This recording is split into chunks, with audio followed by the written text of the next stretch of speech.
let's ask this for everyone. What initially drew you to a project like a space opera like the Ark?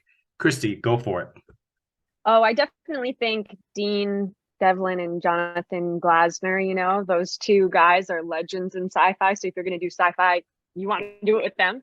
I also, so funny. I've been thinking about sci-fi and all this stuff and the questions that I was asked, that weekend when I met you last. And I totally forgot, like my dad, like my first introduction to film was my dad. He builds sets for movies and TV, and he worked with Jonathan Glasner on Outer Limits. That was like the first, show we ever worked on.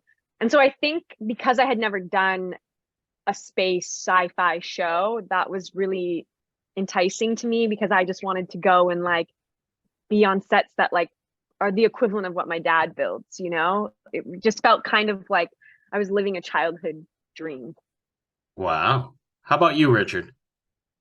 I mean, yeah, just all the usual things. When you read a script that's exciting, the character I really took a shine to straight away. He was an accentuation of all the things that I would like to be and more, and with far less of the insecurities and the neuroticism and all of those things that we carry around with us in day-to-day life. So that was really fun. And as Chris was saying, the team was amazing. And it was going to be an adventure. It was going to be 5 months filming in Serbia and doing this really cool project. So there was nothing not to like really from the off.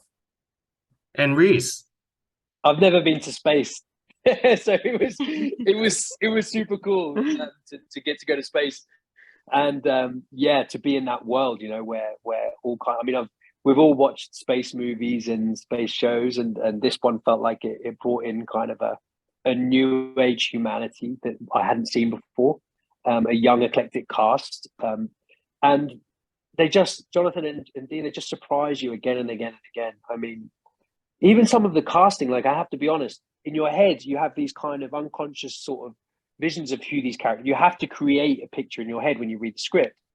And then some of the were just so much more creative and so much better than anything I could have imagined.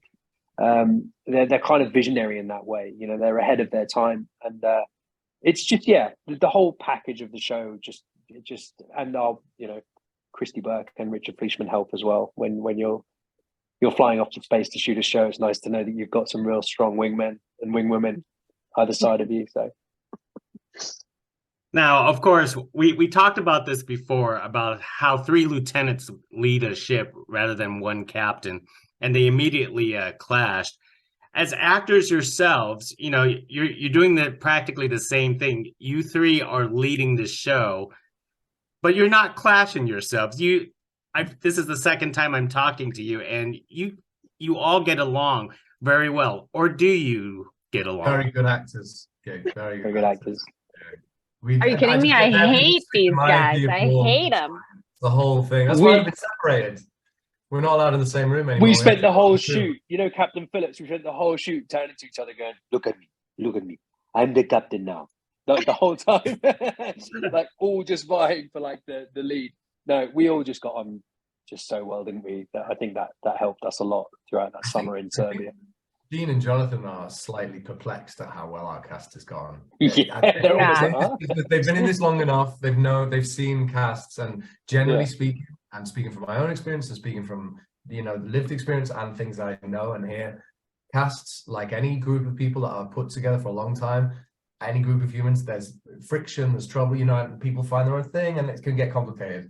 And we were very, very fortunate that we all kind of, instead of doing that, we drew together and became a little family, and it was totally just an amazing summer. We just had the most amazing time, not just on set, but also off set as well. So I miss these guys. Can you imagine how difficult it might have been if it wasn't the case? I mean, it just made the summer such a joy. So we're very lucky. There was just no ego. You know what I mean? I felt like everyone, and I felt like I learned so much from every individual actor too. Like it was just, I feel so lucky. And I do think that like we did become a family. We were all living in this hotel together, hanging out every minute we possibly could, which I've never been on a show where you go and work with people for 17 hours and then you're like, okay, but let's go get ice cream after, right? Like you can't leave me. Like we really like bonded And I remember I came back from shooting and I just was like sitting in my apartment being like, oh, I wish I had Reece here to get ice cream with. Oh, I wish Richard would take us on a bike ride and force us to go outside. And, you know, I found myself really missing these amazing actors. I feel really fortunate. It's very rare that you get that on a show. So I've only seen a few episodes, and we know it's disaster after disaster after disaster. Will you guys ever get a breather? There's times when it gets a little bit less, but let's be honest, you know, that hurtling through space at the speed of light, you know, it's not going to be a milk run the whole time. It's going to be complicated. But there's definite reprieves, you know, because I think as an audience you need it.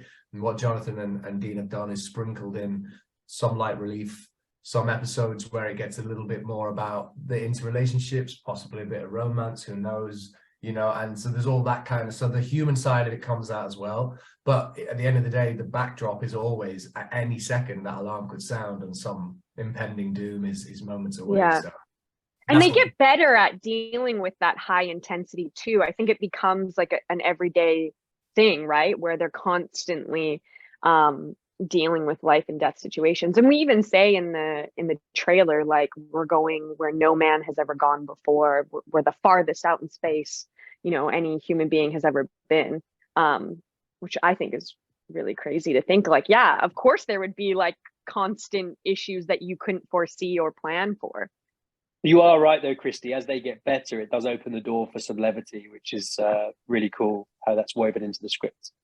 Yeah, and confidence, right? Like they get good at the jobs that they've kind of there becomes a routine, right? Like, okay, that person sits at that chair and that person sits at that chair. Sure, and they when, know and their when place you move, more. yeah, and when you move chairs, it's like, why are you sitting in my chair? Yeah.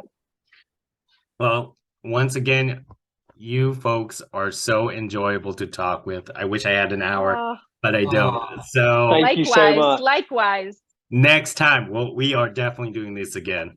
Done. Yeah, Thanks a we lot, look brother. forward You got to it. Thanks a Thank lot. you.